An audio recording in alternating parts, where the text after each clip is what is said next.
And I'm also happy to announce one more thing. From March 2nd, that is Monday, ప్రతిరోజు మీరు వాక్యం చదివేలాగా old testament, psalms and new testament మీకు audio with video, అంటే bible verses with audio reading మీకు present చేయబోతున్నాము. ప్రతిరోజు వాక్యం చదవలేదని చెప్పడానికి లేదు. ఇంకా you're taking this bold step and it's a big project, it's a very big project. ఇన్ని 66 పుస్తకాలను మొత్తం చేయాలంటే పెద్ద ఛాలెంజ్. ఒక రోజు మిస్ అవ్వకూడదు, ఎందుకంటే మేము మిస్ అయ్యామా, మీ చదువుతామని భయం.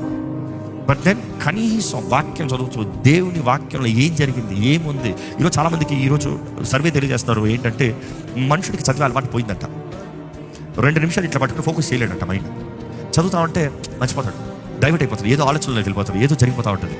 కానీ అదే సమయంలో సైకాలజికల్ స్టడీస్ ఏంటంటే, క్లినికల్ స్టడీస్ ఏంటంటే, సౌండ్ వింటూ చూసాడు అనుకో, చదివేదాన్నే కనబడింది అనుకో. అందుకనే నేను ఏం చేపిస్తానంటే, మామూలుగా మీరు గమనిస్తే అందరూ కలిసి చదువుతూ ఉంటాం. ఎందుకంటే మీరు చదివేదాంతో పాటు పక్కన ఉన్న శబ్దం కూడా మీకు కనబడతా ఉందనుకో, చదివేది కొంచెం ఈజీగా అర్థమవుతుందంట, స్టెబిలిటీ ఉంటుంది, ఫోకస్ ఉంటుందంట. సో అట్లీస్ట్ అట్లా వాక్యం చదువుతారని వీఆర్ డూయింగ్ దిస్. సో దాని కొరకు ప్రార్థన చేయండి.